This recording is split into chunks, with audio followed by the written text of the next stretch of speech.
ስራውን በተግባር በማሳየት እያስመሰከረ የሚገኘው ድርጅታችን ሊዲያ ፕሮፐርቲ በመሃል አዲስ አበባ የአፍሪካ ህብረት መቀመጫ በሆነችው ቡልጋሪያ ላይ በ20% ልዩ ቅናሽ አፓርትመንቶችን እንሆ ይላቸዋል።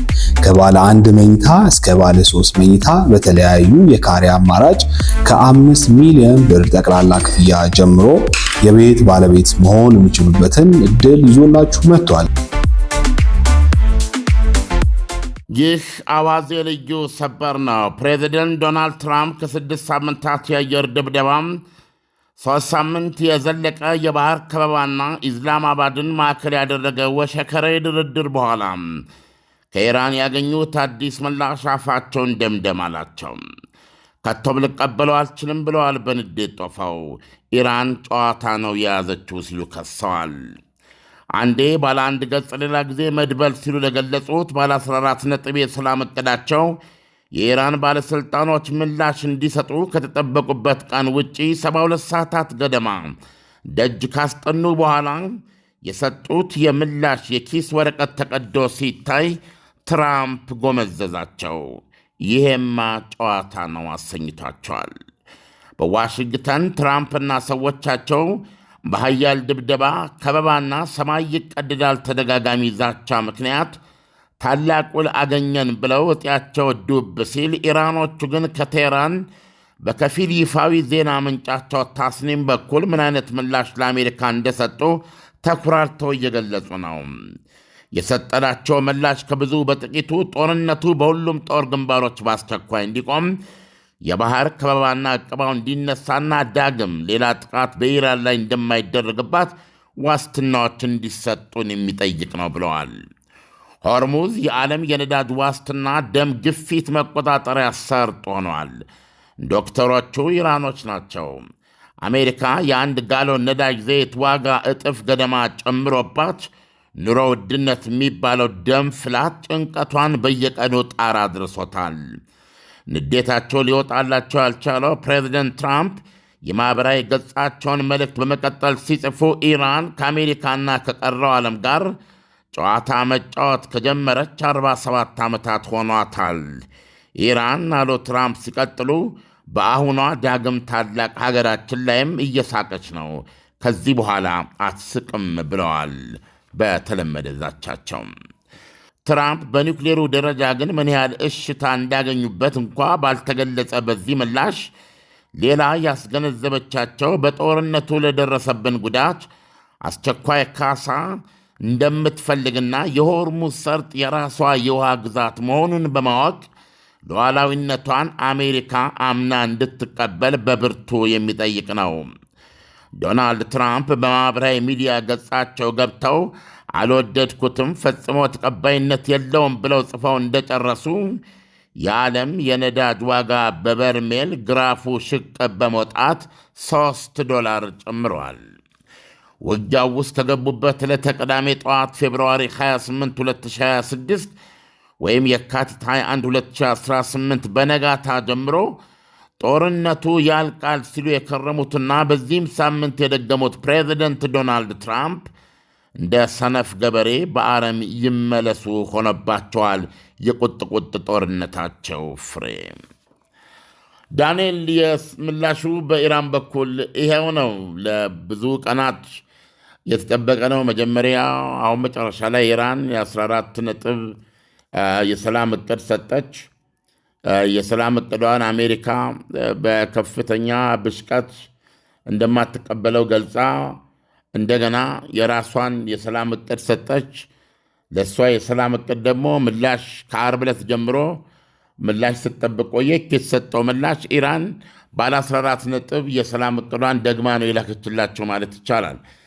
ያለው ሁኔታ እዚህ ላይ ነው። ዳንኤል ዓለም ትራምፕን እንደዚህ ያናደዳቸው የኢራን ምላሽ ምንድን ነው የሚለውን በተጨማሪ አንዳንድ ነገሮችን ብትነግረን። በአጠቃላይ ከጦርነቱ በፊት ቢያንስ ከጦርነቱ በፊት ዋነኛ የመደራደሪያ ነጥባቸው በሆነው በኒውክሌሩ ላይ እንኳን መስማማት አልቻለም። አሁን ይህን የማወራ ከ6 ሳምንት ጦርነት በኋላ ነው። አየህ፣ ቢያንስ በኢራን ላይ ከ140 ቢሊዮን እስከ 145 ቢሊዮን የሚደርስ ውድመት ደርሷል ተብሎ ተገምግሟል። በኢራኖች በኩል እንደውም ያ ወደ ሩብ ትሪሊዮን ነው የሚገመተው። ኢራን በመሪዎች ደረጃ የፖለቲካ የጦር መሪዎቿን፣ የስለላ መሪዎቿን እንደዚሁም ደግሞ የኒውክሌር ሳይንቲስቶቿን ጭምር መስዋዕትነት ከፍላበታለች። አሁን ያለንበት ሁኔታ ምንድን ነው? ለዚህ ጦርነት መንስኤ የሆነ ቢያንስ 3 ጥያቄዎች ናቸው በአሜሪካና በእስራኤል የሚነሱት። ከነዚህ ከ3ቱ ጥያቄዎች ለአንዱ ምላሽ ለማግኘት አልተቻለም። ዶናልድ ትራምፕ ከኢራን ጋር ያለውን ጉዳይ ለመፍታት ከጦርነቱ በፊት በተለይ ከሰኔው ጦርነት በኋላ ማለት ነው ለኢራኖች ያቀረቡት የኒውክሌር ፕሮግራማችሁን እርም በሉ፣ ያበለጸጋችሁትን ዩራኒየም 60 በመቶ እሱን አሳልፋችሁ ስጡን፣ አሜሪካ በአጠቃላይ ከዛ በኋላ ማዕቀቡ ይነሳላችኋል፣ በማዕቀብ የተያዘ ገንዘባችሁም ይለቀቃል፣ የዲፕሎማሲ መገለሉ ይቀራል፣ ነገሮች ወደ ነበሩበት ሰላማዊና ጤናማ ግንኙነት ይመለሳሉ የሚል ኦፈር ነው ያቀረቡት። ይሄን ተንተርሶ የተጀመረው ድርድር 5 ዙር ኦማን ላይ ከዛ ሮም ላይ ድረስ ከተደረገ በኋላ በተለያየ ቃላት በተለያየ አቀራረብ ከመደጋገም በስተቀረብ በሁለቱም በኩል ሁለቱም አቋማቸው ከመድገም በስተቀረብ ምንም አይነት ለውጥ ሊመጣ አልቻለም። ቤዚካሊ ከዚህ አንድ ለምሳሌ የፖለቲካ ሳይንስ የሚያጠና ነገ ዲፕሎማት ሆናል ብሎ የሚያስብ ተማሪ ካለ ከዚህ ሁኔታ ሊረዳ የሚገባው ለአፍ ችግርን በሰላማዊ መንገድ በድርድር መፍታት ነው የሚሻለው። ጦርነት መመረጥ የለበትም ለአባባል ለአገላለጽ ይሄ የምንጠቀምበት ነው። በተግባር ሲታይ ግን ወይ የሰው የተፈጥሮ ባህሪ ሊሆን ይችላል። ድርድር ምንም የሚያመጣው ነገር የለም። ከዛ ሁሉ ድርድር በኋላ 6ኛ ዙር ድርድር ኦማን ላይ እየቀረ ነው። እስራኤል ጥቃት የከፈተችው ሰኔ ወር ላይ ኢራን ላይ ማለት ነው። ከዛ ጦርነት ማብቃት በኋላ ደግሞ እንደገና ይሄው መከረኛ ድርድር ተጀመረ። ይሄ መከረኛ ድርድር ጄኔቭ ላይ ተደረገ። ጄኔቭ ላይ 2 ከተደረገ በኋላ አሁን ያለው ጦርነት ውስጥ ገባን ማለት ነው። ቢያንስ ለዚህ ምክንያቱ ይቺ የኒውክሌር ጉዳይ ነው። በኋላ ላይ ከሰኔው ጦርነት በኋላ የኢራን የሚሳኤል ኬፓቢሊቲ እና የተጋትሮ ተራድኦም ጥያቄ ውስጥ ገብቷል።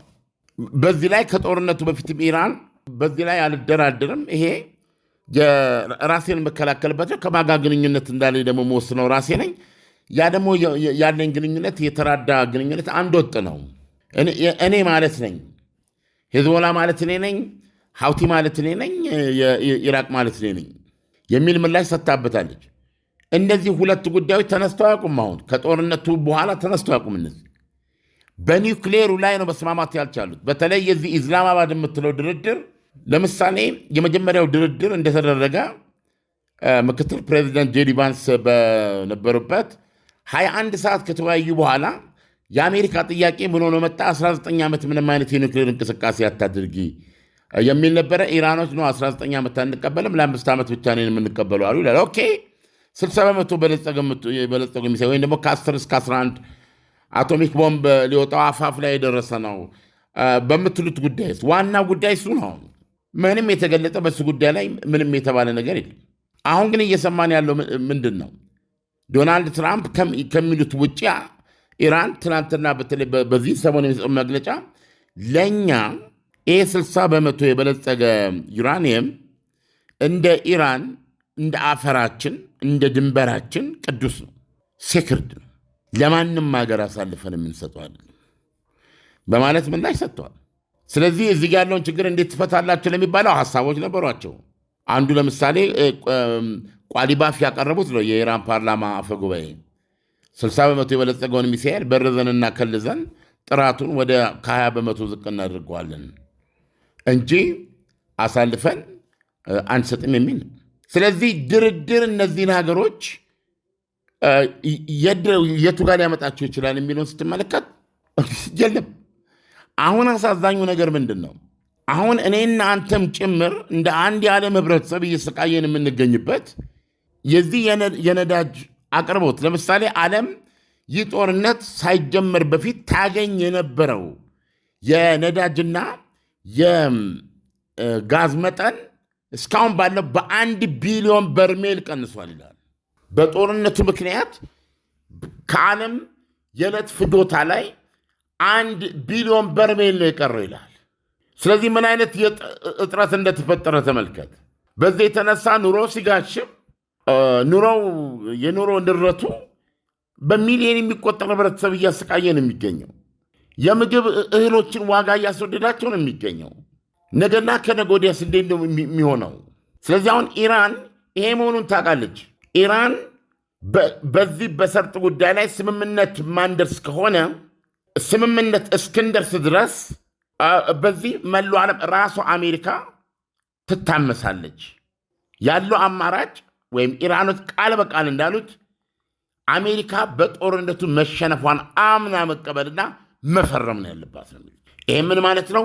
የኢራን ሉዓላዊ ግዛት አድርጋ ሆርሙዝ ሰርጥን ስታምን እኛም ባለን አዲስ አሰራር መሰረት ሆርሙዝ ተከፍቶ አገልግሎት ይቀጥላል፣ አለበለዚያ ግን እንደተዘጋ ነው የሚኖረው የሚል ነው።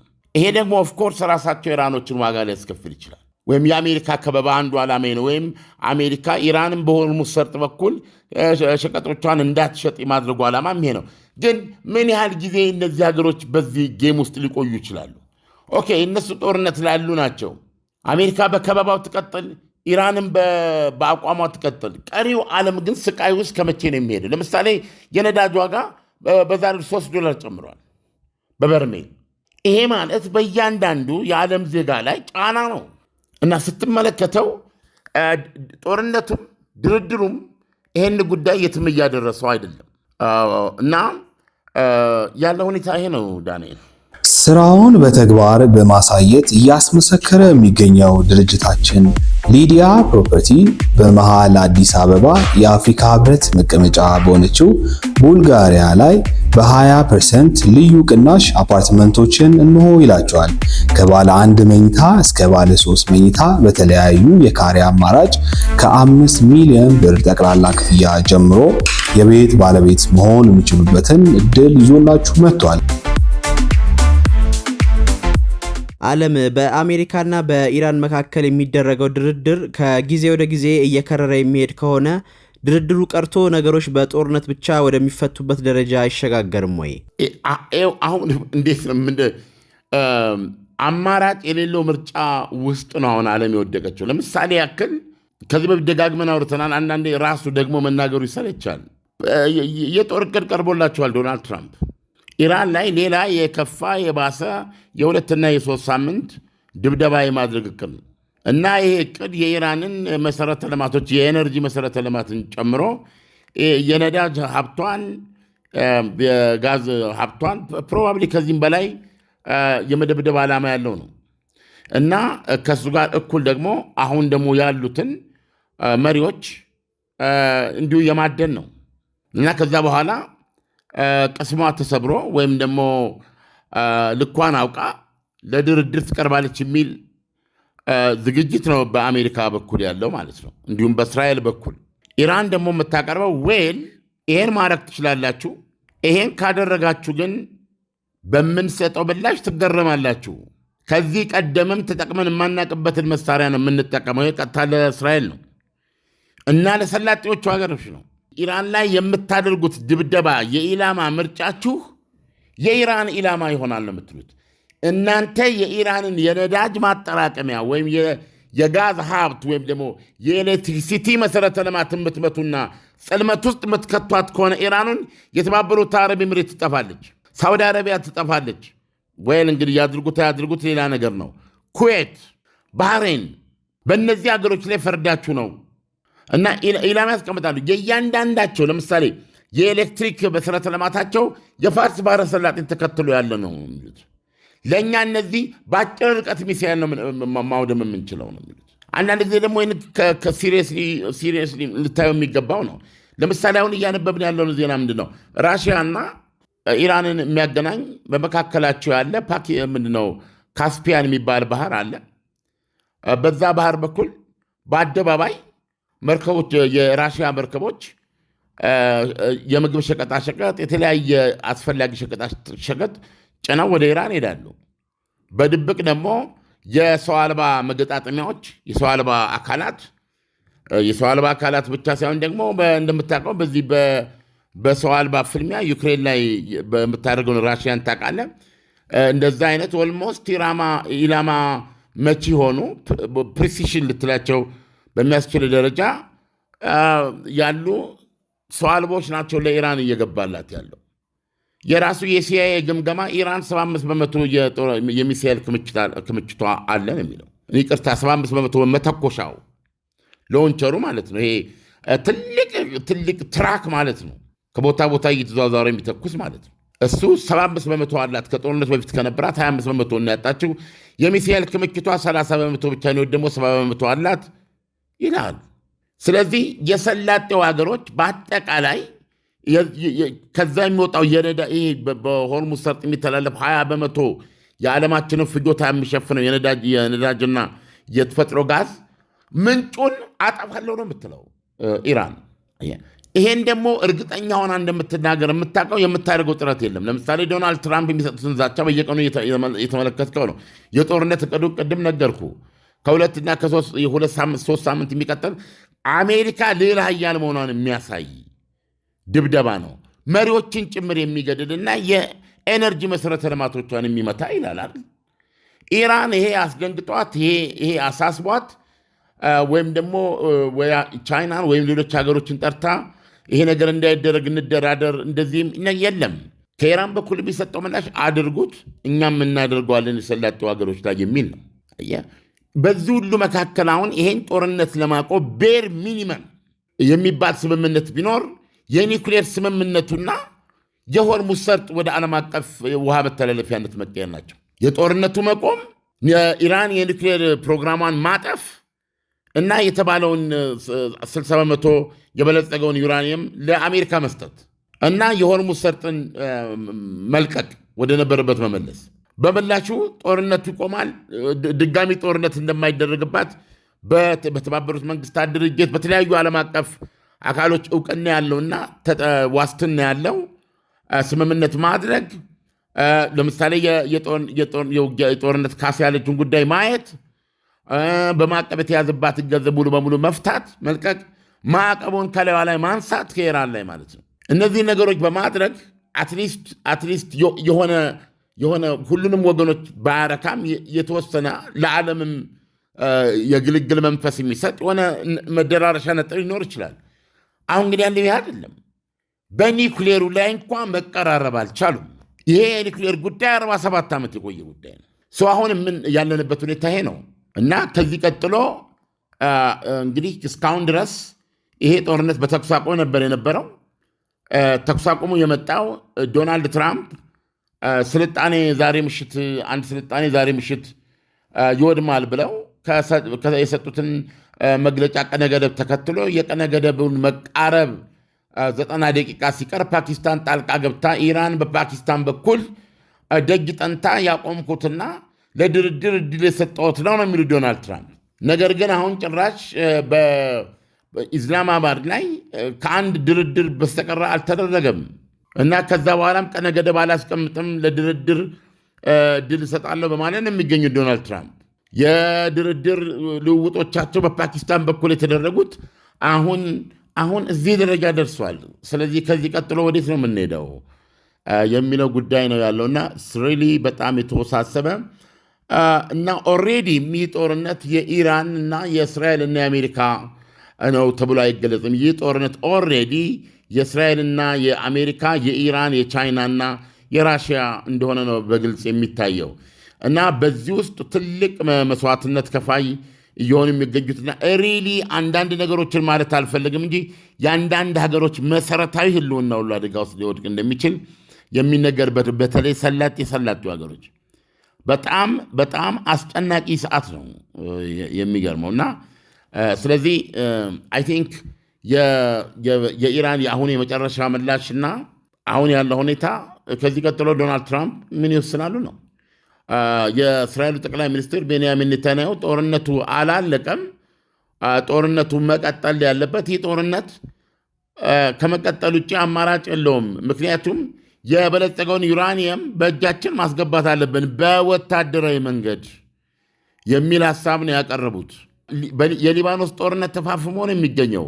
በሐማስና በሄዝቦላና በእስራኤል መካከል የሚካሄደው ጦርነት በዛ በኩል የሊባኖስ ሕዝብ ዋጋ እያስከፈለ የሚገኝ ነው። በዚህ በኩል ደግሞ የእስራኤል ወታደሮች እየሞቱ ነው በሄዝቦላ።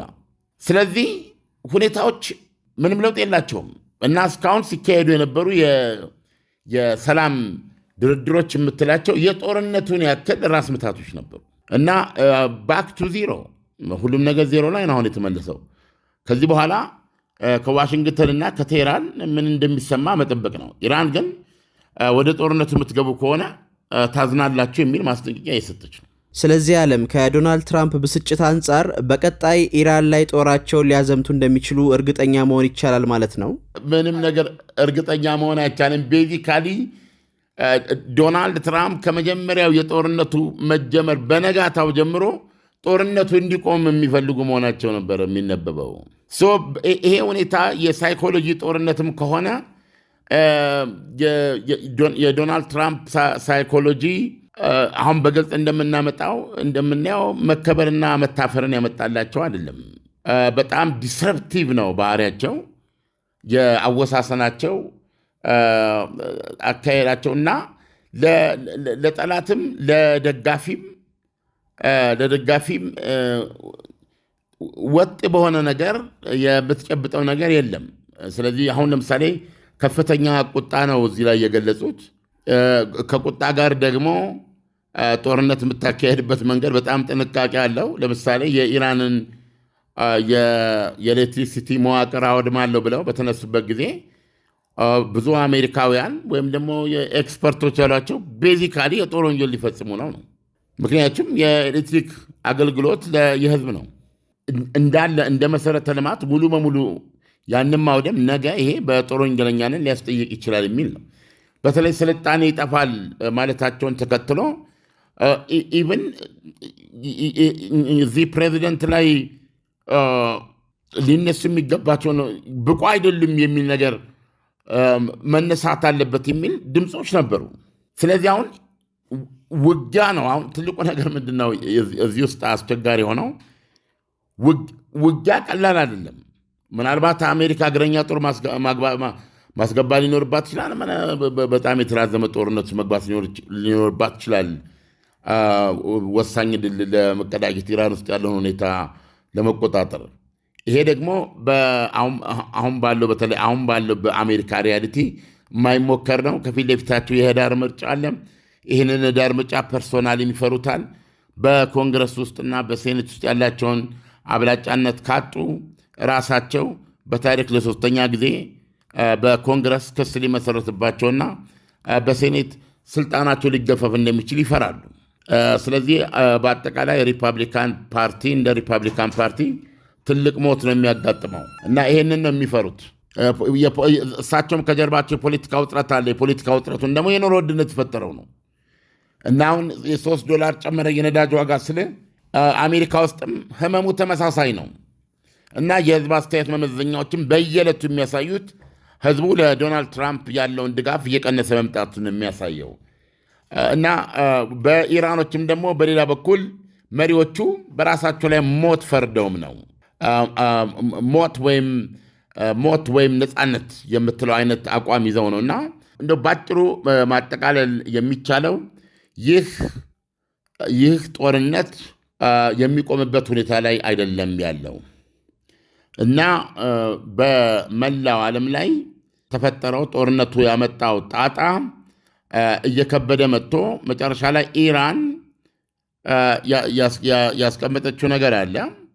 ምንድነው ይሄ? ምንድነው? ሆርሙዝ ሰርጥን አልለቅም፣ በዚህ ሁኔታ ግን አሜሪካኖች ሽንፈታቸውን ተቀብለው አሜን ብለው የማይቀበሉ ከሆነና ይሄንን ወደ ሌላ ፍልሚያ የምንገባ ከሆነ ከዚህ በፊት እንዳሉት የነዳጅ ዋጋ በበርሜል እስከ $200 በላይ ሊደርስ እንደሚችል ነው የሚያስቀምጡት። ያ ማለት ዓለም አቀፉ የገንዘብ ድርጅት IMF እንዳስቀመጠው የዓለም ኢኮኖሚ ፍሪጅ ውስጥ ይገባል። ዓለም አቀፋዊ ኢኮኖሚያዊ ቀውስ አይኑን አፍጦ ጥርሱን አግጦ ይገባል የሚል ነው እና ወደ የትኛው አቅጣጫ እንደምንሄድ እርግጠኛ መሆን አይቻልም። ስለዚህ እኛ እንግዲህ ዘገባ መስጠት ነው። አሁን ደግሞ ይህንን ሪያክሽን ተከትለን የተሻለ ዘገባ ይዘን ለመቅረብ እንሞክራለን። አዋዜ ልዩን ላይክ፣ ሼር፣ ሰብስክራይብ አድርጎ። ዓለም የመጨረሻ ጥያቄ፣ ትራምፕ በቀጣይ የኢራንን 60 በመቶ የበለጸገ ዩራኒየምን የማውደም እርምጃ ሊወስዱ አይችሉም ወይ? እንደገና ያንን ሲያደርጉ ቀጥሎ የሚፈጠረው ነገር ምን ሊሆን ይችላል የሚለውን ብትነግረን። ይሄ የተባለው የበለጸገ ዩራኒየም ዶናልድ ትራምፕ ትናንት እንደነገሩን የሚገኘው በተደበደቡት በነ ኢስፋሃን አሁን ስማቸው አንዳንድ በ3 4 የኒውክሌር ማብለያዎች ተደብድበዋል። እነሱ ውስጥ ነው የሚገኙት። እነዚህ አንደር ምንድን ነው የሚባለው ዋሻ ውስጥ የተገነቡ መዋቅሮች ናቸው። እዛ ውስጥ ነው የሚገኙት ነው የሚሉት። ስለዚህ እዛ ውስጥ ሆነው ተመተዋል። ከላይ ስለተመቱ ዶናልድ ትራምፕ የሚጠሯቸው የኒውክሌር አቧራ ብለው ነው። ስለዚህ አመድ ተሰፍሮ 440 ኪሎ ግራም አመድ የኒውክሌር አመድ ተሰፍሮ ይሰጠኝ እንደማለት ነው ዶናልድ ትራምፕ እንደሚያቀርቡት። ከዚህ ውጭ ማድረግ አይቻልም። ማድረግ የሚቻለው ነገር ምንድን ነው? በህቡም ሆነ በይፋ እስራኤልና አሜሪካ ጦር አቀናጅተው በኢራን መሬት ተዋግተው የተባለው ቦታ ገብተው ራሳቸው ማውጣት አውጥተው መውሰድ መቻላቸውን አንድ ኦፕሽን የሚሆነው ይሄ ደግሞ እንግዲህ መገመት ትችላለህ። ያለው ሁኔታ ይሄ ነው። የእስራኤሉ ጠቅላይ ሚኒስትር የሚሉት ይሄ ነው። በውጊያ ከኢራን ሰታ ሳይሆን በውጊያ ልናወጣው ይገባል ነው። ባለፈው የአሜሪካንን የጦር ጀት ፓይለት ለማትረፍ ያን ያህል ሰፊ ኃይል ሲንቀሳቀስ ዓላማቸው ፓይለቱን ለማውጣት ሳይሆን በሱ ሽፋን ይሄንን የ60 በመቶ የበለጸገ 404 ኪሎ ግራም የበለጸገ ዩራኒየም ብረት ነው። በነገራ ዩራኒየም ብረት ነው የሚባለው ኮንሰንትኑ የኒውክሌር ቦምብ ነው ኦልሞስት እና 90 በመቶ ብቻ መሆን ከ15 ቀን ባነሰ ጊዜ ወደዛ ደረጃ ማበልጸግ ይቻላል። ይሄንን በውጊያ ተዋክተን ይዘን መውጣት ነው ያለን የሚለው ነው አሁን የተቀመጠው።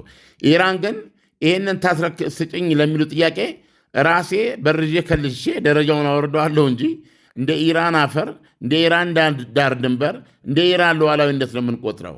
ይሄ 47 ዓመት ሙሉ ፍዳና መከራ የተቀበልንበት የተወገርንበት ማዕቀብ ተጭኖ በኢኮኖሚ እጦት የማቀቅንበት የመስዋዕትነታችን ውጤት ነው የሚል ነው። ይሄንን አሜሪካኖች ማድረግ የሚችሉት ቅድም እንዳልኩ እግረኛ አሰማርተህ የስፔሻሊስቶች አቀናጅተህ ቦታውን ተቆጣጥረህ እዛ ውስጥ ገብተህ ዶዘር ተጠቅመህ የማውጣት ሂደት ነው ያለው። ሌላው አማራጭ። ዓለም ለሰጠን ትንታኔ በጣም አመሰግናለሁ። መልካም ቀን ይሁንልህ። መልካም ቀን። ከባለ 1 መኝታ እስከ ባለ 3 መኝታ በተለያዩ የካሬ አማራጭ ከ5 ሚሊዮን ብር ጠቅላላ ክፍያ ጀምሮ የቤት ባለቤት መሆን የሚችሉበትን እድል ይዞላችሁ መጥቷል።